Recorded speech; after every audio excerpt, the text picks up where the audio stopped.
मुख्यमंत्री महोदयांच दिशाभूल काही लोकांनी केलेली आहे। त्यांना कुणीतरी सांगितलं की 1000 लोकांचं निवेदन या ठिकाणी सह्या करून दिलेलं आहे। हे पूर्णपणाने चुकीचं आहे।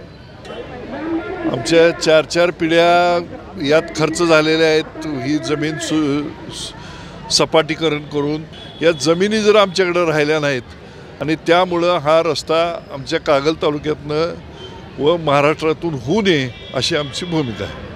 नाही, आंदोलन करून आम्ही आज शांतपणाने आंदोलन करू। काही वेळेला आम्हाला उग्र आंदोलन करायला लागलं तर आमच्या सगळ्या शेतकऱ्यांची त्या पद्धतीने तयारी आहे। फळबागेतून लाखो रुपये उत्पन्न मिळवण्यासाठी हवे परफेक्ट मार्गदर्शन। आजच संपर्क करा दक्कन फार्म कोल्हापूर 9766249071 वर।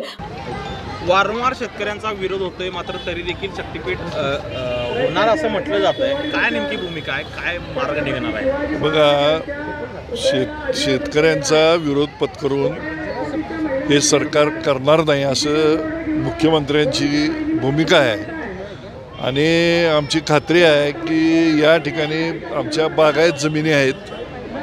आमच्या 4-4 पिढ्या यात खर्च झालेल्या आहेत। ही जमीन सपाटीकरण करून पाईपलाईन घालून मोटर पंप बसवून त्या ठिकाणी विहिरी काढून बागायत करायला आणि ह्या बागायत जमिनी आमच्या मुलाबाळांची ओळख आहे, आमचा आधार आहे आणि कुठलीही अडचण आमची निघती या जमिनीच्या सातबाराच्या जोरावर।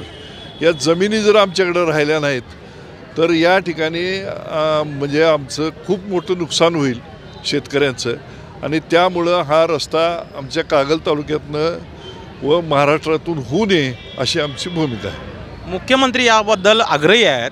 काय मुख्यमंत्र्यांना संदेश देणार आहात, आपण भेटणार आहात काय या संदर्भात? मुख्यमंत्री महोदयांच दिशाभूल काही लोकांनी केलेली आहे। त्यांना कुणीतरी सांगितलं की 1000 लोकांचं निवेदन या ठिकाणी सह्या करून दिलेलं आहे। हे पूर्णपणाने चुकीचं आहे। त्यांचं लांछनपुंजन करणारे काही हितसंबंध ठेवणारे लोक ही अशी साहेबांची दिशाभूल करतात।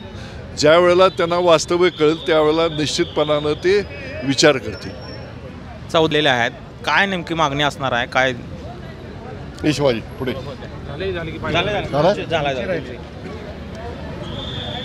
ज्या गावामधून गेल्या तर महाराष्ट्रामध्ये खरं हा लढा याची सुरुवात भुदरगड तालुका कागल तालुक्यामध्ये प्राधान्याने गेली, कारण कागल तालुक्याचे सर्वात जास्त जमिनी यामध्ये जाणार आहेत आणि होणारा पुढचा जो धोका आहे, एक तर जमीन तर जाणारच आणि जमीन गेल्यानंतर सुद्धा शासनाच्या नियमाप्रमाणे या बाजूला 100-250 फूट आणि त्या बाजूला 250 फूट याही जमिनी घेऊन मोठमोठ्या बिल्डर लोकांना देण्याचा एक कट या महाराष्ट्र शासनानं रचलेला आहे।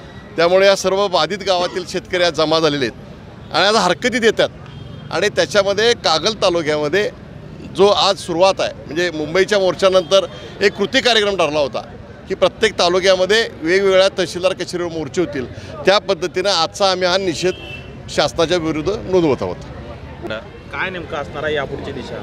नाही, कसं आहे, कृती समिती ज्या पद्धतीनं निर्णय केला, आज हा जो कृती समितीनं घेतलेला निर्णयाचा एक भाग आहे। सगळ्या प्रत्येक तहसील कार्यालयावरती जे मोर्चे निघणार आहेत त्याचा एक भाग आहे आणि कृती समिती ज्या पद्धतीने ठरवलं त्या पद्धतीने आम्ही सगळे शेतकरी त्यामध्ये समाविष्ट होऊ निश्चितपणाने। शेतकऱ्याची भूमिका विरोधात आहे, या पुढची दिशा नेमकी कशी असणार आहे आंदोलनाची? नाही, आंदोलन करून आम्ही आज शांतपणाने आंदोलन करू। काही वेळेला आम्हाला उग्र आंदोलन करायला लागलं तर आमच्या सगळ्या शेतकऱ्यांची त्या पद्धतीने तयारी आहे।